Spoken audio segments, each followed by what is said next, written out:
In the realm of software as a service, understanding the distinction between business to business, B2B, and business to consumer, B2C, is vital. Sometimes B2C businesses also sell to B2B at a later stage. Examples include Notion, Dropbox, Grammarly, and sometimes B2B becomes even a bigger share of revenue and profits for the business.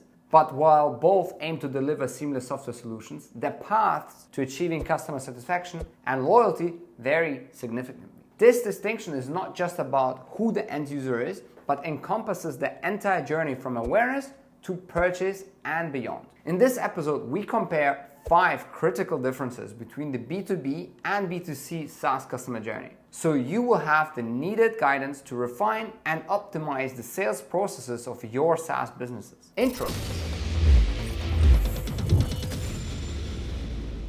What's up, everybody? Welcome to my channel. I'm Alexej and I help SaaS founders scale. The topic of SaaS customer journeys is something I deal with on a daily basis. As a founder of a multiple award-winning SaaS marketing agency, having worked with 50 plus SaaS businesses, I know exactly how crucial it is to consider SaaS customer journeys in today's world. If you're not doing it, it's almost certain that you're missing out on countless customers of your product. If you're new to this channel, welcome. I drop an episode once a week with insights from companies we work with, venture-backed, bootstrap, private equity-owned, all around the world. In this episode, I'm going to share with you 5 fundamental differences between the B2B and B2C buyer journey. And that has been proved invaluable to me as a business owner and as a founder of a SaaS growth agency. If you're excited to dive into the first difference, go ahead and press that like button for the YouTube algorithm. We put a lot of energy and sweat into these videos, so that algorithm boost really helps us.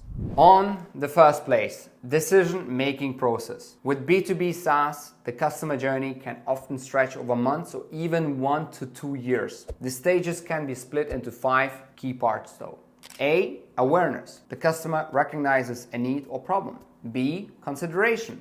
The customer evaluates different solutions or products. C. Decision. The customer chooses a solution and makes a purchase. D. Retention. Efforts to keep the customer engaged and satisfied post-purchase. And E. Advocacy. Satisfied customers promote the product or service to others. This extended timeline illustrates the meticulous evaluation and consensus building required among a committee of decision makers. On the other hand, the B2C journey is a sprint in comparison. It's typically condensed into the first 3 parts we just mentioned in the B2B SaaS customer journey: awareness, consideration, and decision.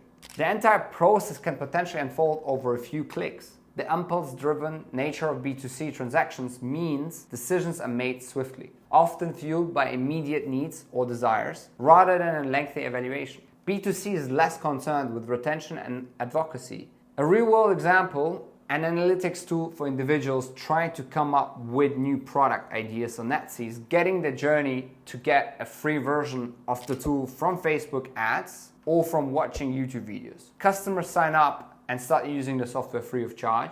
Only if one needs more functionality, the customer needs to pay to unlock these features. This is typical for B2C SaaS, or you can even call it B2 small b, given a lot of the Etsy merchants are actual businesses. On this note, this was my favorite episode on the SaaS Minds podcast, and you can listen to the founder. He's super transparent about his growth journey and the challenges he faced along the way. Link is below. Now, if you learned something from that video already, please leave a yes in the comment section below as well. Now, the second difference in the buyer journey is deal size. With B2B SaaS, deal sizes are significantly larger, reflecting the complex needs of business clients. By deal size, I mean metrics such as ACV, average contract value, or ARPA, average revenue per account. They also influence strategies for lead acquisition and customer relationship management. The large deal sizes necessitate a deep understanding of the client's business, a tailored approach to meet their specific needs, and a commitment to ongoing support and service. I covered the topic of strategies depending on your RPA in a video called 6 Ways How to Build a 100 Million ARR Business, so check it out in the link below. Now, on third place, emotional connection.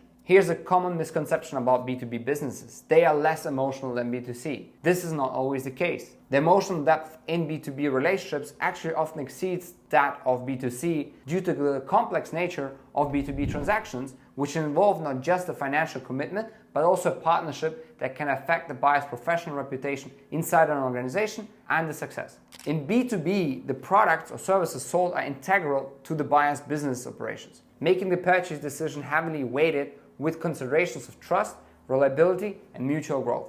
The fourth dimension where buyer's journey differ is the pricing model.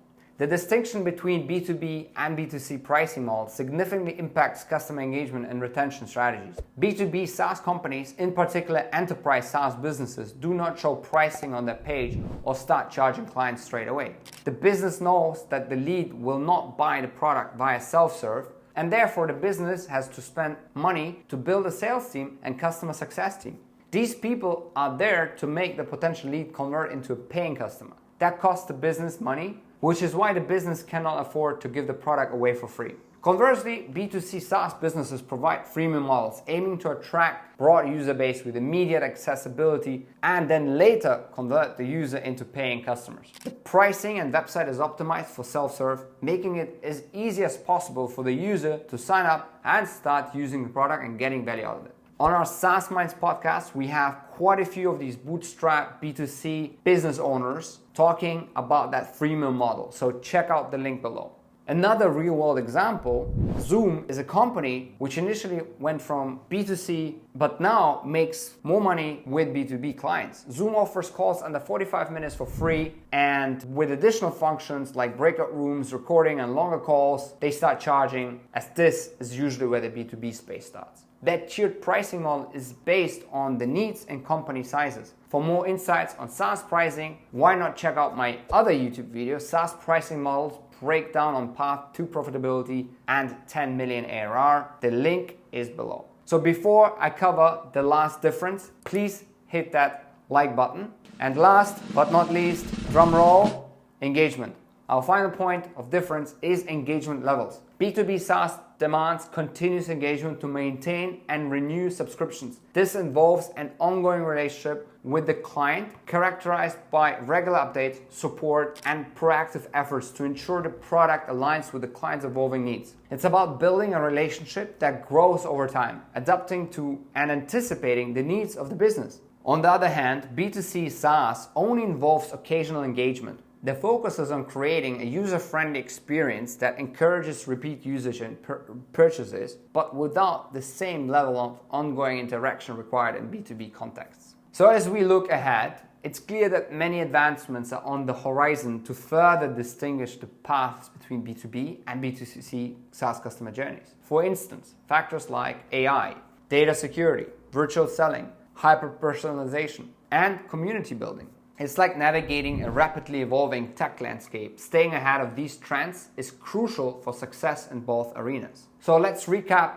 the 5 differences. Again, decision-making processes, deal sizes, emotional connection, pricing model, and finally, engagement. These are the 5 areas where the customer journey differs. Feeling clued up about the buyer journey in SaaS? NUOPTIMA is an award-winning marketing agency for SaaS companies. We work with companies like YC, Sequoia, Carlyle, Lightspeed Ventures, Northzone, and many other top investors. Book a call with us to understand how you can optimize your buyer's journey. We can look into where the friction happens and where you're losing leads. We can look what areas of traffic you can improve and how to optimize your conversion rates. I drop an episode like this with strategies and concepts for your business once a week. Please hit that subscribe button and that bell icon so you'll get notified every single time I release an episode. If you have a fellow founder, if you have a team member, if you're part of a Slack group, Telegram, or WhatsApp group with other founders that could get value from this video, please share this video with them. I want to help as many founders as possible to scale their business. Thank you for joining me on this journey. I'm Alexej, and I will see you in the next episode.